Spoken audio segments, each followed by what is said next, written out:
E aí, galera, tudo bem com vocês?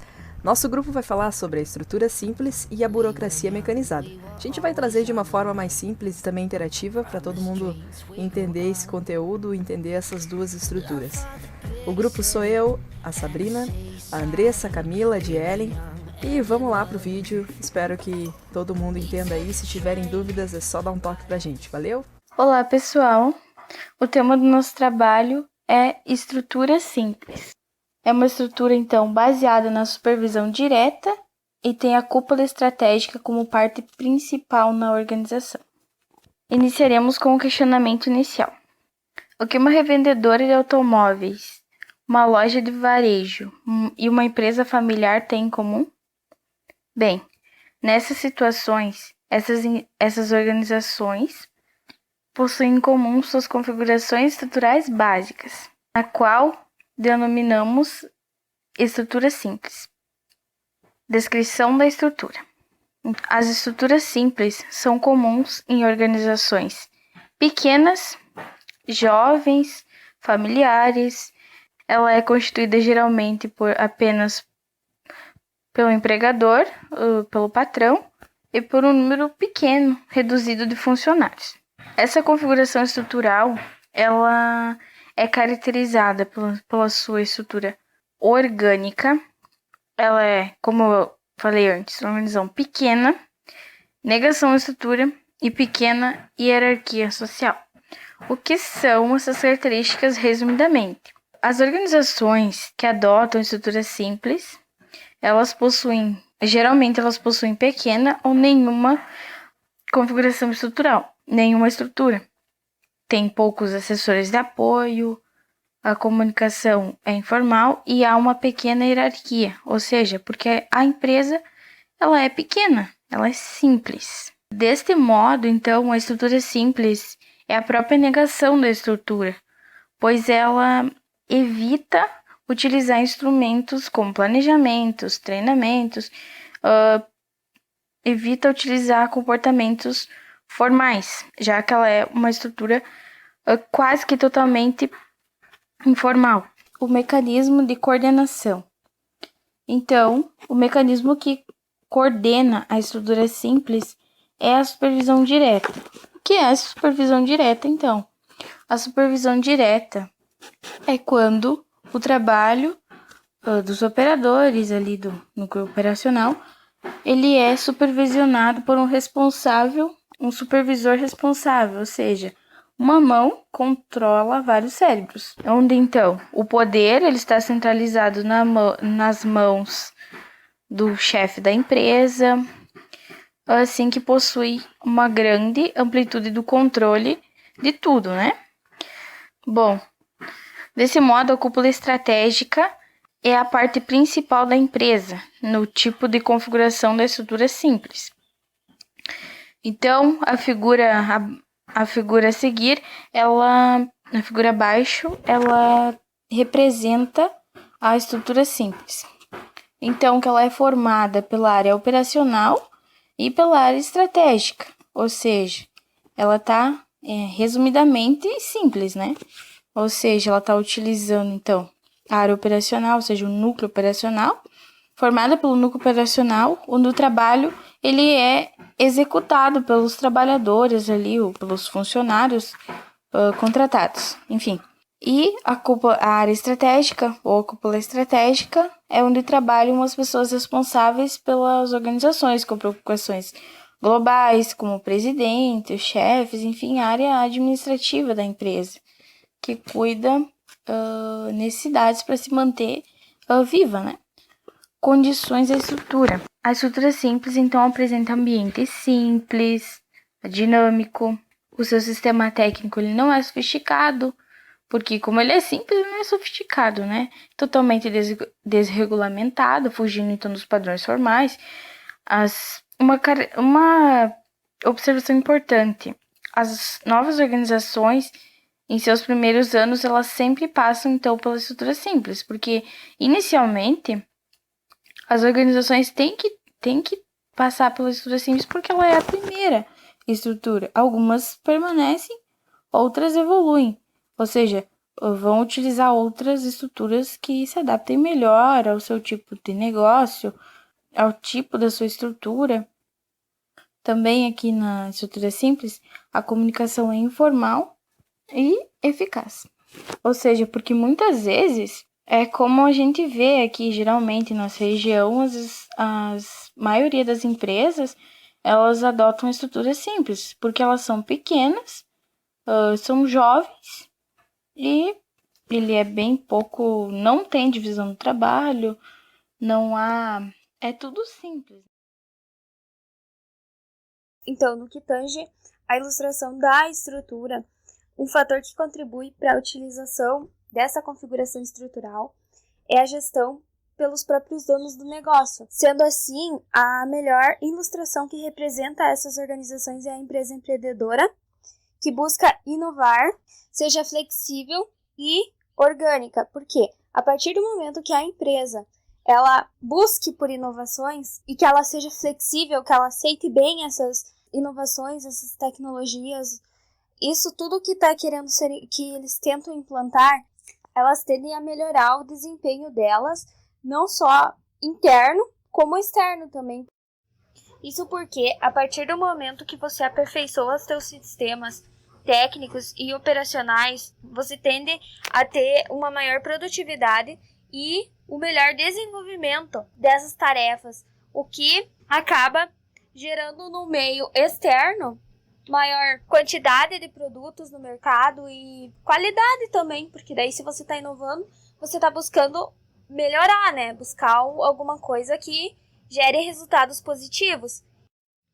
Então, referente aos problemas associados à estrutura, a gente tem o problema de centralização, que ocorre quando o executivo principal ele fica tão envolvido na área operacional que acaba perdendo a visão sobre as questões estratégicas e faz com que as operações rotineiras fiquem prejudicadas por falta dessa atenção. Na verdade, ele foca muito numa área e acaba esquecendo da outra. E isso pode acabar prejudicando ou comprometendo o funcionamento de toda a organização, né? Porque é um sistema e cada sistema ele é interligado. Então, se acontecer alguma coisa com um desses sistemas, os outros vão acabar sendo prejudicados. Também tem o problema que a estrutura simples ela é considerada arriscada, porque todo o controle da organização depende da saúde e do capricho de um único indivíduo, já que o poder de decisão é centralizado, o que torna inviável o controle na ausência desse indivíduo, que coordena e controla todo o sistema. Essa configuração estrutural ela também pode apresentar riscos de qualidade. Também tem o problema que a estrutura ela é limitada e restrita. Isso porque as pessoas têm a ideia de desigualdade de poder na tomada de decisão. Sendo assim, esse tipo de estrutura ela é vista como autocrática e também, por esse motivo, o executivo principal pode facilmente abusar de sua autoridade, já que detém todo o poder. Outro fator referente à estrutura restritiva é que, à medida que o poder ele é centralizado, os trabalhadores eles podem não desenvolver uma sólida identificação com a organização. Sendo assim, eles não se sentem participantes ativos e essenciais na empresa. Eles se sentem como robôs que apenas estão ali para gerar benefícios a outras pessoas. Eles não se sentem como uma parte, eles se sentem como uma peça, algo que pode ser substituído ou trocado a qualquer momento. E também tem, entre esses problemas, a questão da pouca formalização, porque como a estrutura ela é simples, as questões burocráticas elas também são reduzidas ou são mais básicas, e isso facilita a comunicação entre os gestores e os funcionários.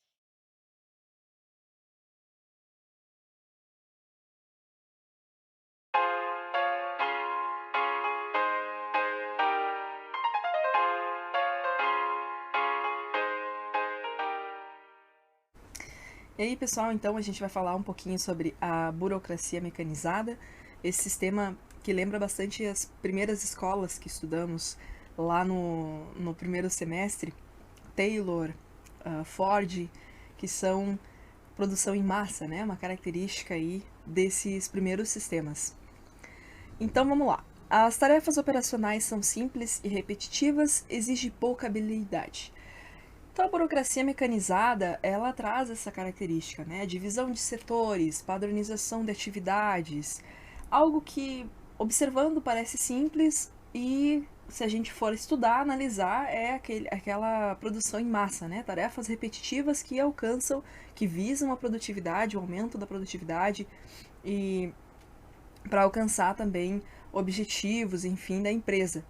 Exige pouca habilidade, então se uma pessoa, um operário for começar a trabalhar nesse sistema, ele não vai precisar de muito treinamento ou de muita habilidade para fazer tal tarefa. Então um treinamento na própria empresa mesmo, de dias, semanas, no máximo meses, né, é o suficiente para que essa pessoa comece a trabalhar e desenvolver a tarefa dentro da empresa.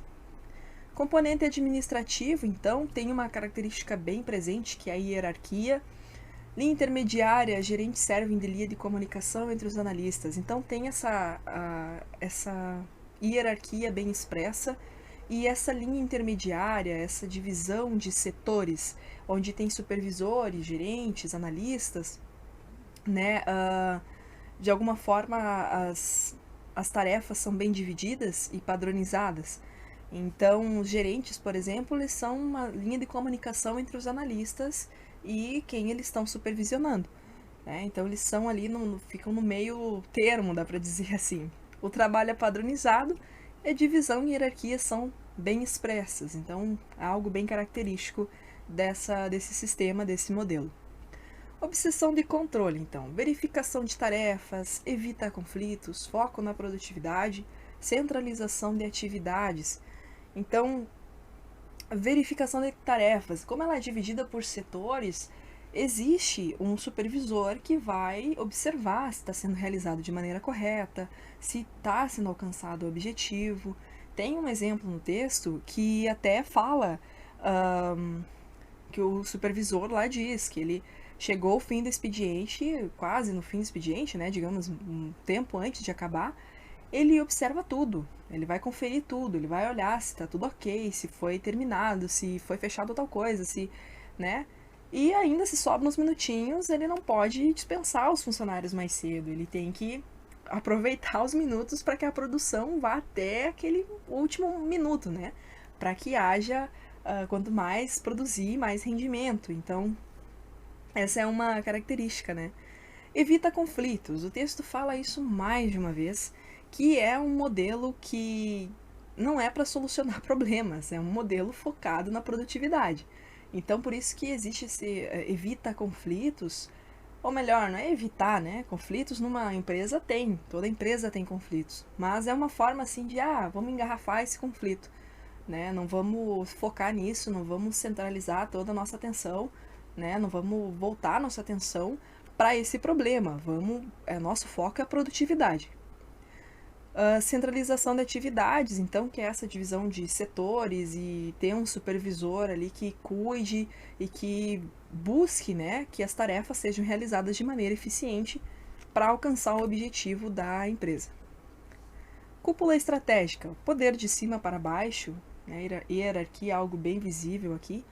Poder centrado nos analistas. Os analistas são quem padronizam, no caso, as tarefas, as atividades que serão realizadas.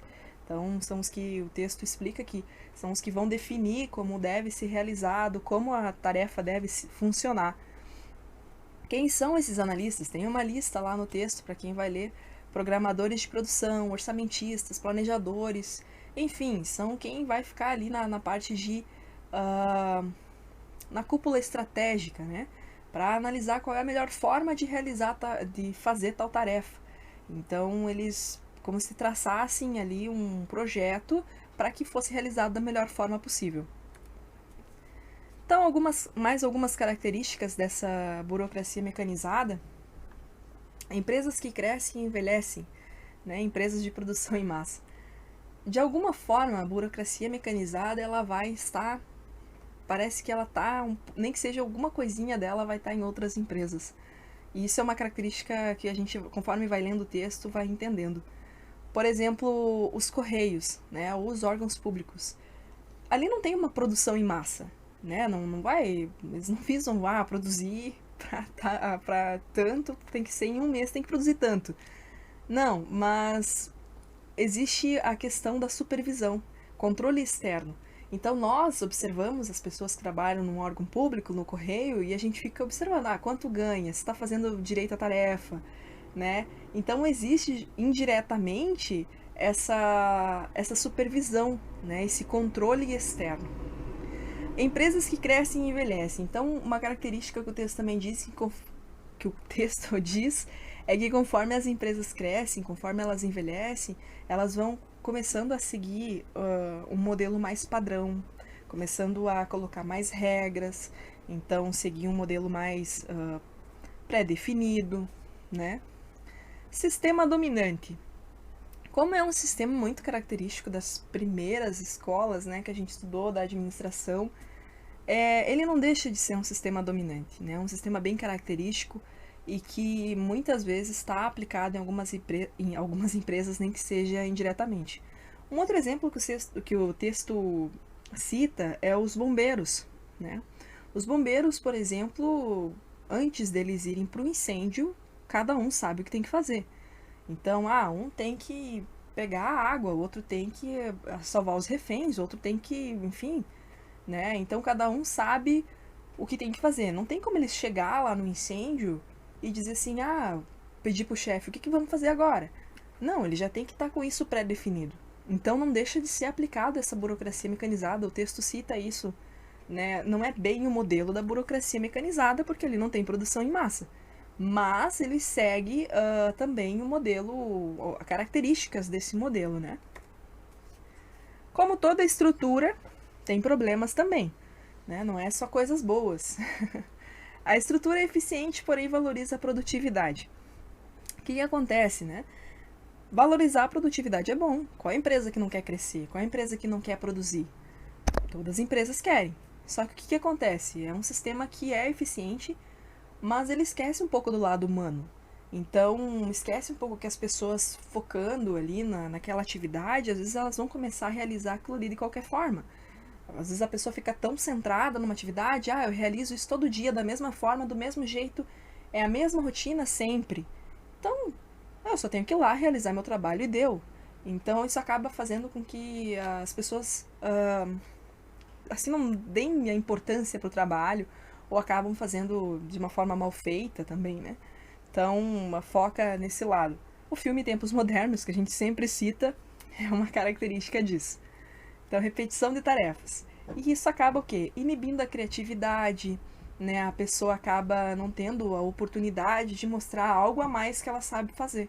Então, uma pessoa fica tão centrada ali, eu tenho que fazer isso aqui. O meu objetivo é colocar o parafuso ali. Tu vai desenvolver a criatividade dessa pessoa como? Não tem como, né? Então, por isso que esse é um problema dela. Competição entre os gerentes, esquecimento dos clientes. Pode haver, então, tão focado, mesma coisa que eu disse agora, né? Tão focado na produtividade, em ganhar, que acaba se esquecendo dos clientes. Por isso que ela é considerada uma estrutura mais ultrapassada, porque ela foca tanto na produtividade que ela esquece dos clientes. E atualmente, como estamos estudando em marketing, inclusive, a gente vê que o cliente tem que ser bajulado, né? O cliente tem que ser... tem que achar uma forma de atrair o cliente, uma forma de chamar a atenção dele. Então, por isso que é considerado uma estrutura um pouco ultrapassada, por causa dessa questão, né? Pode haver essa competição interna entre os gerentes, que tem que produzir, porque eu tenho que produzir mais que o outro, e esquece dos clientes, esquece de um produto bem feito, um produto entregue de uma maneira que o cliente vá se sentir satisfeito também. Concluindo, então, esqueci de botar a página aqui, mas está lá no texto isso, se eu não me engano é a última página do nosso tópico lá, que o Ant, se eu não me engano é assim, mas não me lembro mais, o Ant define que as burocracias mecanizadas funcionam melhor em ambientes estáveis, porque foram desenhadas para missões específicas pré-determinadas. A eficiência é seu forte, não a inovação. Então ele define muito claramente, né? A eficiência é o forte. Não é uma empresa que está para conflito, não é uma empresa que está para inovação. Produtividade é o foco dela.